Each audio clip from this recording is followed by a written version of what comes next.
வணக்கம் அன்பர்களே. நாலு நல்ல விஷயம் தெரிஞ்சுக்க நாளும் அறிவோம் சேனல் ஆர்ஜே செண்பகவள்ளி.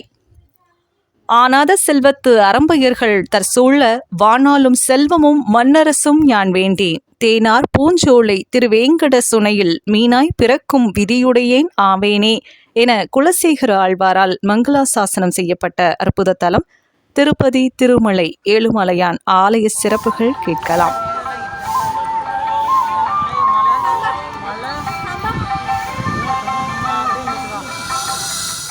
செடியாய் வல்வினைகள் தீர்க்கும் திருமாலே படியாய் கிடந்து உன் பவளவாய் காண்பேனே என அற்புதமான பாடலோடு வாருங்கள் செல்லலாம்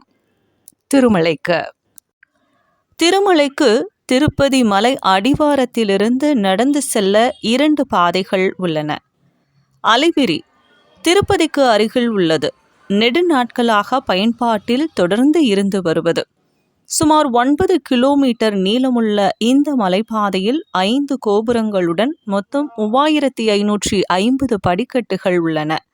2வது சீரிவாரிமேட்டு திருப்பதிக்கு 20 கிலோமீட்டர் தொலைவில் ஸ்ரீனிவாச மங்காபுரத்திற்கு அருகில் உள்ளது. பழங்காலத்தில் பெருமளவில் பயன்பாட்டில் இருந்து சமீப ஆண்டுகளில் திருப்பதி தேவஸ்தானத்தால் சீரமைக்கப்பட்டது. சுப்ரபாத சேவை திருப்பதி வெங்கடாச்சலபதியை துயில் எழுப்ப சுப்ரபாத சேவை தினமும் செய்யப்படுகிறது.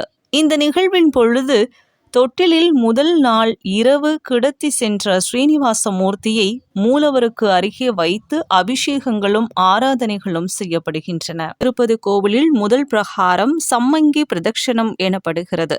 இது கிருஷ்ணதேவராயர் மண்டபம், பிரதிம மண்டபம், ரங்கராயன் மண்டபம், திருமலைராயன் மண்டபம், துவஜஸ்தம்ப மண்டபம், நரசிம்மர் மண்டபம் ஆகியவை காணப்படுகின்றன. விமான பிரதட்சண பிரகாரம் என்பதும் 2வது பிரகாரமாகும். இதில் கல்யாண மண்டபம், விமான வெங்கடேஸ்வரர், ஸ்தாபன மண்டபம், சயன மண்டபம், ஆனந்த நிலை மற்றும் கர்ப்பகிரகம் ஆகியவை உள்ளன. 3வது பிரகாரம் வைகுண்ட பிரகாரம். இது ஆண்டுக்கு ஒரு முறை வைகுண்ட ஏகாதேசியின் பொழுது திறக்கப்படும். திருப்பதி வெங்கடாச்சலபதி கோவில் நடைபாதை சிறப்பான ஒன்றாகும். இந்த பாதை கீழ்த்திருப்பதியிலிருந்து தொடங்குகிறது. இந்த பாதையின் இருபுறமும் ஆழ்வார்களின் சிலைகள் அமைக்கப்பட்டுள்ளன. அலிபரி பகுதியில் கருடாழ்வாரும் கபில தீர்த்தமும் அமைந்துள்ளது. இதனை கடந்து செல்கையில் ஆஞ்சநேயர் சிலையும் முழங்கால் முடிச்சு, காளி கோபுரம் போன்ற இடங்களும் காணப்படுகின்றன. மற்றும் வாரிமெட்டு என்ற பகுதியிலிருந்தும் மலைக்கோவிலுக்கு வரலாம்.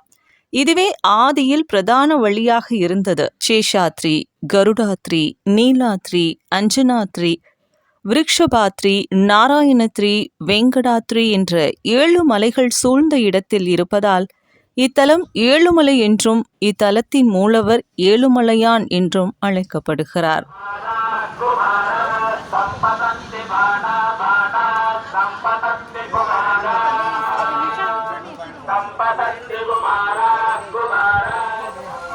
திருப்பதி ஏழுமலையானின் தல வரலாறு அறிவோம். பிருகு முனிவர் போன்ற பல முனிவர்கள் யாகம் செய்தார்கள். அந்த யாகத்தின் பலனை சாந்தமான மூர்த்தி ஒருவருக்கே அளிக்க வேண்டும் என எண்ணி மும்மூர்த்திகளில் திருமாலின் இருப்பிடத்திற்கு சென்றனர். பிருகு முனிவரின் வருகையை அறியாது உறங்கிக் கொண்டிருந்த திருமாலின் மார்பில் எட்டி உதைத்தார். அதனால் திருமாலின் இதயத்தில் இருந்த திருமகள் கோபம் கொண்டு அவரிடமிருந்து சென்றார். திருமால் பூமியில் திருமகளை தேடி வெங்கடமலையில் ஓரிடத்தில் தவமிருந்தார். அவரை சுற்றி புற்று உருவானது.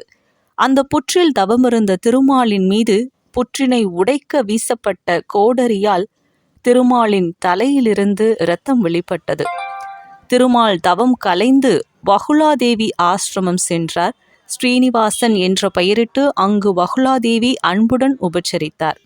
அவர்களின் ஆசிரமம் அருகே இருக்கும் சந்திரகிரி நாட்டினை ஆகாஷராஜன் என்பவர் ஆண்டு வந்தார். அவருடைய மகளான பத்மாவதிக்கு ஸ்ரீனிவாசனை மனம் செய்விக்க வகுலாதேவி சென்றார்.